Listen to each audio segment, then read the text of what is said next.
Hey folks, today is Friday, September 14th, 2018. As usual, it's me, Jake Baldino, here to talk about video game stuff that has been going on, and it's been a spicy week. Let's get into it. The first thing we got to talk about is actually a lot of Assassin's Creed Odyssey news. Whether you're interested or not, there are some interesting things going on. First and foremost, it has been announced that they are doing the Japanese streaming thing, similar to the Nintendo Switch version of Resident Evil 7 that was only in Japan, and it was only through a cloud streaming service. It is now official that you will be able to play Assassin's Creed Odyssey streamed on your Switch if you're in Japan. I think it's very cool that they are experimenting and trying these things, and this streaming thing coming a little more mainstream, whether or not we have good internet here. I like seeing it really just with the Switch because I like playing games like that on the Switch, so I'm happy. But I'm curious to see if this is actually going to roll out to the West, because Capcom and doing the Resident Evil streaming thing is one thing, but the fact that a big company like Ubisoft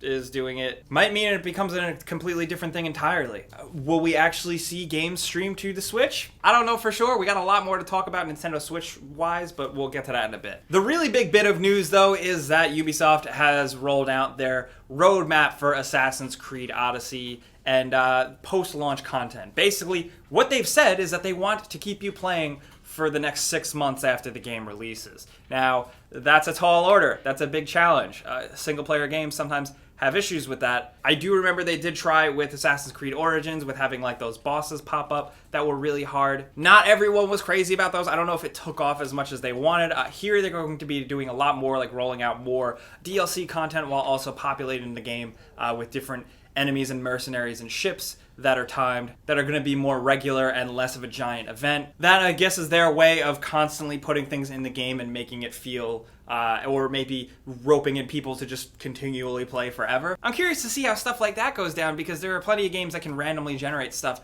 forever, endlessly, but it's still not going to keep you playing endlessly. At least not some people. I don't know. I'm curious to see where this goes. The DLC content does look interesting. There is some story content involving Atlantis, as well as a whole story encounter and missions revolving around the first assassin to wield a wrist blade, which I think it's kind of interesting that they're integrating something like that historically into DLC. I'm very curious to see where it goes, because I really enjoyed Origins, and I hope Odyssey can improve on some of the little issues I had with it.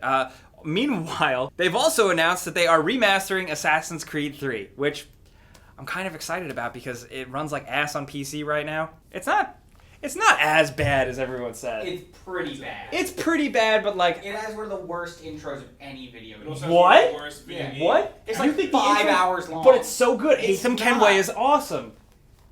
But then the rest of the game is kind of bad. But in some other interesting news, we're finally getting more Alan Wake. I know there's some of you guys out there that have been hoping and praying for a really long time. Sam Lake from Remedy has teased that they had new things in the works with the Alan Wake IP, and what that is, now officially confirmed, is a television show. It's being headed up and pitched and written by one of the showrunners behind Legion, which is cool. Do you think they're going to go with the American Nightmare thing? I feel like that's more accessible for TV because it's like interesting and fun. It's almost like adult Goosebumps too. Yeah. That's all the information we really have right now, but like Andrew was saying, I think if they approach it the American Nightmare way, that could be pretty accessible for television and could be fun and interesting. I don't know if we're going to get like a new adaptation or maybe a continuation of Alan Wake's story, which that's a little far-fetched. Either way, I'm excited. I'm excited about the people involved. Sam Lake himself is an executive producer, so it seems like it could be okay. I don't know, video games seem to do better with TV than they do with movies, but we're gonna have to wait and see. It's still a ways off. But if you're watching this on Friday, yesterday, a big fat Nintendo Direct went down with a lot of stuff, so buckle up. We got a lot of shit. I got a list. First and foremost, Diablo is now dropping officially November 2nd. There's an awesome Super Smash Bros. Themed console. Isabelle is confirmed as a fighter from Animal Crossing. City Skylines is now out on the console. As a diehard fan of that game, I'm really curious to see how that runs. The original Katamari is coming to Switch in 2019, which is very exciting. The more people that play that, the better, as far as I'm concerned. Classic NES controllers are now a thing. They attach to the Switch like Joy-Cons. They are specifically for the NES downloadable games if you have the online subscription. You can only buy a pair of these controllers if you have the online subscription, and some people are jammed up about that. Super Mario Bros. U Deluxe Edition is coming to Nintendo Switch in January. There's Luigi's Mansion 3, which looks really awesome, and that's going to be dropping for Nintendo Switch. Apparently that's a working title as well. Warframe is dropping this November, which is way sooner than I expected. And we're getting more Final Fantasy games. We're now getting Final Fantasy VII, Final Fantasy IX, Final Fantasy X, and eventually Final Fantasy XII. More Final Fantasy games on Nintendo Switch makes me really happy, but just don't miss in the news, they're also going on Xbox One, which is cool. And last but certainly not least, we've been hoping and anticipating for a long time, we're finally getting Animal Crossing on Nintendo Switch. In other news, we did discuss this on the Tuesday show, which is live here on YouTube every 4 p.m. Eastern on Tuesdays. The news that EA and Belgium are possibly going to be in a bit of a tussle over this whole loot box law thing. As you probably know, Belgium ruled that loot boxes in games like FIFA and stuff like that are now illegal because they are constituted as gambling. And other companies like 2K have decided to scale back. EA is the only one who has not made any changes yet, and they are trying to defend their stance, justifying it. So with that, according to Belgium news sources, translated, the government in Belgium has launched a criminal investigation into EA's practices. Personally, I don't see how far this is going to go. I see EA just trying to play chicken as hard as they can until something actually happens, and then they'll come back. But regardless, it's very interesting to see where companies and where governments stand on this stuff. This is video games in 2018. It's wild. If you want to read up more on that, it is linked in the description below, of course. But we got a bunch of other stuff